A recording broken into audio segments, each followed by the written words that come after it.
you haven't been here all that long, but what would you say is your favorite memory of being a Kansas State Wildcat?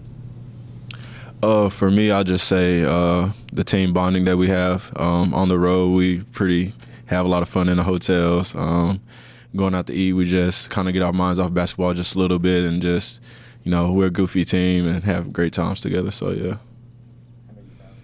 Just being able to play under Jerome Tang, I think it changed my life forever, and so many things I've learned here in this short time here. Definitely signing that dotted line to be able to come play for him, and there's nothing I would change about it. Has playing for a Big 12 team been everything you thought it would be? Yeah, absolutely. This league is everything that everybody says it was.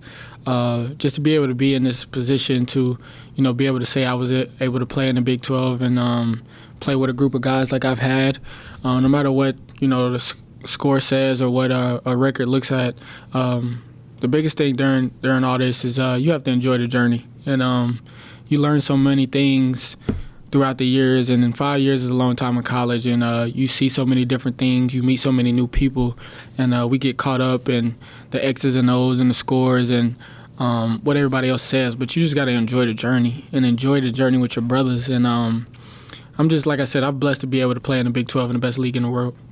What are your plans after college basketball ends? Hate thinking about it right now.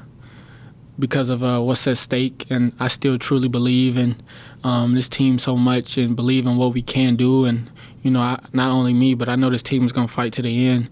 And I know everything is stacked against us, but when you believe something, and you got a group of guys that believe it, there's nothing that can be done. But honestly, for me, after this, I plan to turn pro and chase my dream. I know we've seen smaller guards can get to the league and get, to that next level in Marquise.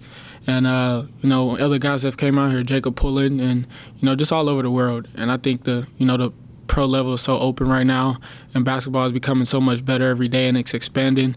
And it's an offensive game right now. And so, that's my plans after this. But right now, my main focus is on, doing everything I can to get these guys to the tournament.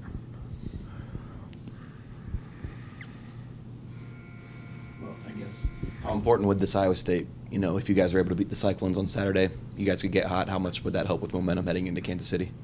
Biggest game of the year. I think the biggest game of my life right now.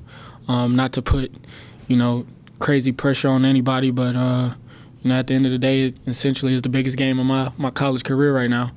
And you get that, you beat them, you get 8 wins, another quad 1 win, and then go get 2 or 3 in the tournament next week. It puts the voters and puts the committee in a tough position to leave us out. So, like I said, it's the biggest game on the schedule right now, and that's all we're thinking about is going 1-0 in that game. Tyler, when you think of Will McNair, what comes to mind first? Monster. Will has improved so much since the first day he stepped on campus, and I couldn't be more proud of him. And you ask a guy to come in here and change his role because of obviously obvious consequences, but he stepped in and he's done everything we've asked him to do and more. And like I said, I couldn't be more proud of him. I'm glad he's on our side, and he's a winner, and he's won before he got here. And he brought that winning attitude to this team. And so just to have him on your side is a plus.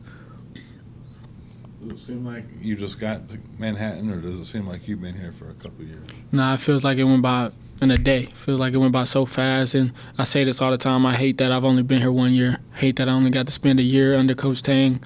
I wish I had more years to play with them, play with these guys.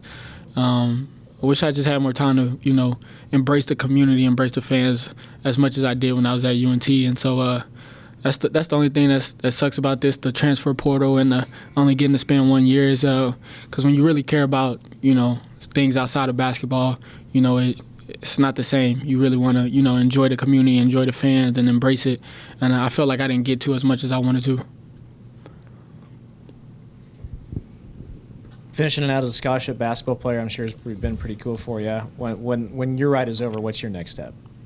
I've been doing a lot of thinking about that. I've been talking with my family. I feel like I want to get into coaching and just pour into young people's lives. Not sure if I want to go with the high school level or stay at the collegiate level. But yeah. Tyler, is there a specific game, specific win this season that stood out for you as being your favorite? Beating KU in a Kansas State uniform definitely is something you don't want to leave here and not be able to say you didn't do. I think a lot of times, they try to brush us off down the road, but I think they mark that on their schedule just as much as we do, as much as they try not to admit it, whatever they choose to do over there down the road. But, yeah, definitely being able to say, you left K-State and you were able to get a win over KU. But hopefully that biggest win comes. My favorite win comes in a couple weeks in the national tournament. So that's what I'm looking forward to. I probably won't even think about that KU win 10 years from now if we get to that tournament. So I can ask a basketball question as well. You're on such a hot streak going into Lawrence. I think it came as a surprise to everybody that you only scored, I think, 2 or 3 points, and I don't remember which one. But did that come as a shock to you, and how do you rebound from that? No, because I've been doing this for a very long time now. You've seen I've been on hot streaks where I went 0 before, so you just gotta keep pushing. Just treat that game just like I treated the games where I was 6 for 7 or 6 for 8, and put it in a box like Tay says and keep it pushing.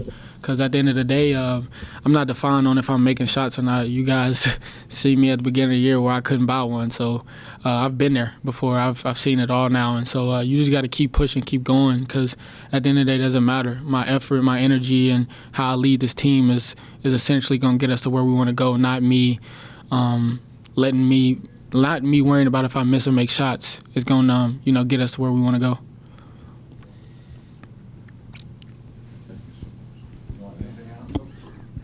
TP, just walk us back through the process when you first got to know Tang and the coaching staff back the last summer.